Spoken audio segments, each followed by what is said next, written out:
سبحان اللہ. اما بعد فاعوذ باللہ من الشیطان الرجیم بسم اللہ الرحمن الرحیم قال اللہ تبارک و تعالی فی شان حبیبہ مخبرا و آمرا ان اللہ و ملائکتہ یصلون علی النبی یا ایہا الذین آمنوا صلوا علیہ وسلموا تسلیما.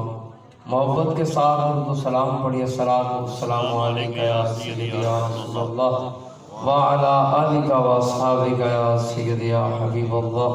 صلاۃ والسلام علیکہ یا سیدی یا رحمت للعالمین وعلا آلکہ واصحابکہ یا سیدی یا خاتم النبیین. اللہ جل وعلا کی حمد و ثنا حضور تاجدار کائنات فخر موجودات فخر آدم و بنی آدم رسول محتشم اللہ کے پیارے امت کے سہارے آمینہ کے دلارے زہرا کے بابا حسنین کے نانا نیر تابا رازدار ما اوحا صاحب علم نشرح لک صدرک ورفعنا لک ذکرک مالک رقاب فخر عرب و عجم فخر جمیع صلی اللہ تعالی علیہ وسلم کی بارگاہ کے اندر نذرانہ درود و سلام پیش کرنے کے بعد معزز سامعین، بزرگوں، بھائیوں، بچوں، السلام علیکم ورحمۃ اللہ وبرکاتہ. وعلیکم السلام ورحمۃ اللہ. میں اور آپ انتہائی خوش نصیب ہیں کہ ان لمحات میں جب کوئی گناہوں کے اندر مبتلا ہوگا، کوئی اپنے کاروبار میں مشغول ہوگا، کوئی دنیاوی معاملہ سر انجام دے رہا ہوگا، میں اور آپ اپنے مقدر پر قربان جائیں. رب نے مجھے حبیب کی باتیں کرنے کے لیے چن لیا ہے اور آپ کو مصطفیٰ کی باتیں سننے کے لیے چن لیا. تو اگر چن ہی لیا گیا ہے تو پھر سنے بھی ایسے جیسے سننے کا حق ہوتا ہے. ہر بندہ حضور کی بات کرے یہ اس کی اوقات نہیں ہے. رب جس کو چاہتا ہے اپنے حبیب کا ذکر کرنے کی توفیق عطا کر دیتا ہے.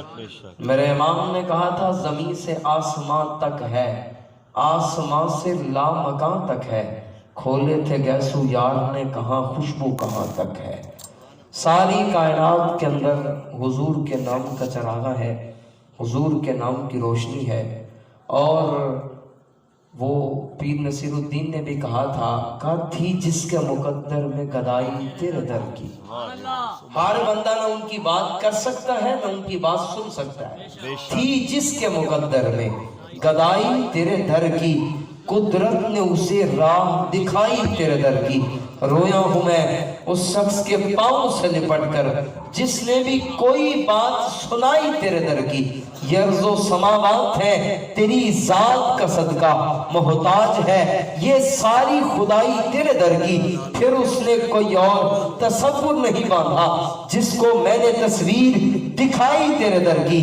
آیا ہے نصیر آج تمنا یہی لے کر کہ پلکوں سے کیے جائے صفائی تیرے در.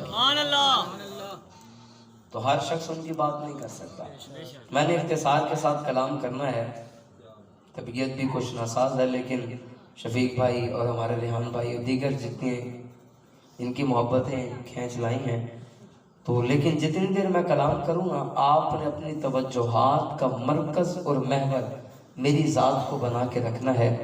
یہ نہ ہو کہ ذکر حبیب سننے کے لیے آئے ہیں اور کما حقو سنے نہ اور واپسی کے ہم گناہوں کا انبار ساتھ لے کر جائیں. تو جس مقصد کے لیے محفل ہو رہی ہے وہ مقصد پورا ہونا چاہیے. میرا جو موضوع سخن ہے وہ ہے عشق مصطفیٰ اور اس کے عملی تقاضے کیا ہیں. دیکھیں حضور کی محبت کائنات کی اصل ہے. اگر حضور کی محبت نہ ہو تو لمبے قیام، لمبے سجدے، لمبی نمازیں منہ پر مار دی جائیں. اگر حضور کی محبت نہ ہو تو ساری عمر کی کمائی رائے گاں چلی جائے، ساری عبادات ختم ہو جائیں، کسی کا کوئی عمل بھی قبول نہ ہو. میرے حبیب نے یہاں تک کہہ دیا لا ان احدکم حتی اکون احب الیہ من والدی وولدی والناس اجمعین. فرمایا تم میں سے کوئی تب تک کامل مسلمان ہو ہی نہیں سکتا جب تک وہ اپنی ہر چیز سے بڑھ کر مصطفیٰ سے پیار نہ کر لے. حضور کی محبت جس سینے میں سما جاتی ہے اس کو وہ مقام عرفہ عطا کرتی ہے جہاں تک کسی کا تصور بھی نہیں جا سکتا. کیا بلال کسی امیر شخص کا نام تھا؟ کیا علامہ عبدالرحمن جامی امراء کی فہرست میں آتے ہیں؟ کہ حضرت زید بن دسنا کوئی امیر آدمی تھے، لیکن آج اگر کوئی بلال کا نام لیتا ہے تو نام اس طرح لیتا ہے، عشق نبی میں مٹ کر یہ بھی کمال ملتا ہے، تذکرہ حوروں نے چھیڑ رکھا ہے کس کو بلال ملتا ہے۔ نہ حال ہوتے نہ کمال ہوتے، میرے آقا دا حسن و جمال ہوتے، عشق میں تیری ادا تو صدقے کعبہ تھلے بلال ہوتے۔ پھر یہ مقام مل جاتا ہے جب کوئی ان کی ذات کے اندر فنا ہو جاتا ہے، جب کوئی ان کا ہو جاتا ہے تو ساری کائنات پھر اس کی ہو جاتی ہے۔ شیخ سعدی نہیں کہتے، آپ کہتے ہیں میں جنگلات میں نکلا، بڑا عجیب منظر دیکھا۔ کیا دیکھا؟ فرمایا ایک شخص شیر کے اوپر سوار ہے، ہاتھ میں سانپ پکڑا ہوا ہے، میں گھبرا گیا۔ مجھے کہتا ہے سعدی ڈر گئے ہو؟ میں نے کہا یار بات ہی ڈرنے والی ہے، ایسا کبھی دیکھا نہیں۔ کہنے کا سعدی اوے جو ان کا ہو جاتا ہے نا پھر ساری کائنات اس کی غلام بن جاتی ہے۔ ہمیں تو فخر ہونا چاہیے کہ ہم حضور کے غلام ہیں۔ رب نے بن مانگے حضور کا امتی بنا دیا۔ انبیاء یہ خواہش کرتے رہے کہ ان کو حضور کا امتی بنا دیا جائے، لیکن میں اور آپ اپنے مقدر پر قربان جائیں۔ وہ شاعر نے کہا تھا، وہ شعر ترجمے پڑھ دیتا ہوں، اس نے کہا تھا کہ سائے میں تمہارے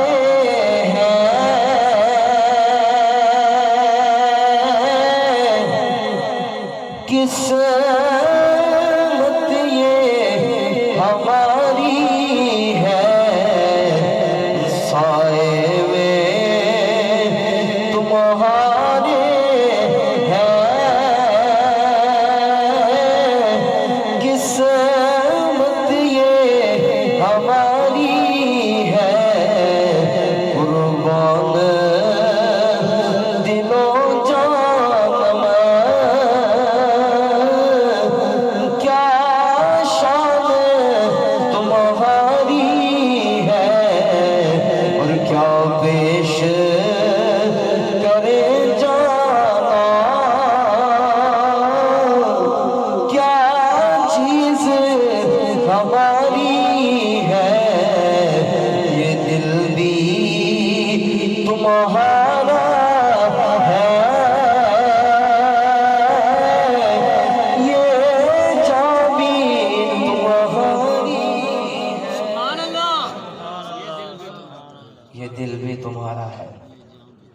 یہ جاں بھی تمہاری ہے۔ دیکھیں یہ دعویٰ ہے بہت بڑا، اور دعویٰ دلیل کا تقاضا کرتا ہے۔ دیکھیں ہمارے یہاں پر نا مزاج تھوڑا سا الٹ سا ہو گیا ہے، سب سے بڑا عاشق وہ سمجھا جاتا ہے جو سب سے اونچی آواز میں نعرہ لگائے۔ یہ کوئی عشق کا معیار تو نہیں، عشق تو بتانا نہیں پڑتا، عشق تو ظاہر ہو جاتا ہے، عشق چھپنے والی چیز ہی نہیں۔ اگر سینے میں عشق ہو، بلال نے بتایا تو نہیں تھا، امیہ سمجھ گیا تھا یہ کسی کے عشق میں گرفتار ہو چکا ہے، یہ محبوب کی زلفوں کا قیدی ہو چکا ہے۔ پھر بلال نے مارے بھی کھائی لیکن پیچھے نہ ہٹے۔ پھر زمانے نے وہ منظر بھی دیکھا، جب بلال آئے تو میرے نبی نے کھڑے ہو کر بلال کو سینے سے لگایا اور حضور نے ہاتھ پکڑ کر کعبے کی چھت پہ کھڑا کیا۔ بڑے بڑے سردار، بڑے بڑے نامور لوگ زمین پر کھڑے ایک دوسرے کا منہ تک رہے تھے، اور حبشہ کا بلال کعبے کی چھت پہ کھڑا سب کو بتا رہا تھا، اور دیکھو جب تک بکے نہ تھے کوئی پوچھتا نہ تھا، میرے حبیب نے خرید کر مجھے انمول کر دیا۔ ان کی محبت انمول کر دیتی ہے، کائنات میں ہر چیز سے ممتاز اور مبرہ کر دیتی ہے، جہاں تک کسی کا تصور بھی نہیں جا سکتا۔ عشق انسان کو مقام عطا کر دیتا ہے۔ پھر حضور نے یہاں پر بات ختم نہیں کی، فرمایا صحابہ کل قیامت کا دن ہوگا، میرا بلال سب سے پہلے جنت کے اندر چلا جائے گا۔ صحابہ آہستہ سا بولے حضور علی سے بھی پہلے؟ فرمایا ہاں۔ حضور عثمان سے پہلے؟ ہاں۔ حضور عمر سے پہلے، جن کے بارے میں آپ کہتے ہیں ان الشیطان یفر من ظل عمر، عمر تو وہ ہے جس کے سائے سے شیطان بھاگتا ہے۔ حضور وہ عمر لو کان بعدی نبی لکان عمر، اگر میرے بعد کو نبی ہوتا تو عمر ہوتے۔ حضور ان سے بھی پہلے؟ فرمایا ہاں۔ حضور ابو بکر سے بھی پہلے؟ ہاں۔ حضور آپ سے بھی پہلے؟ ہاں۔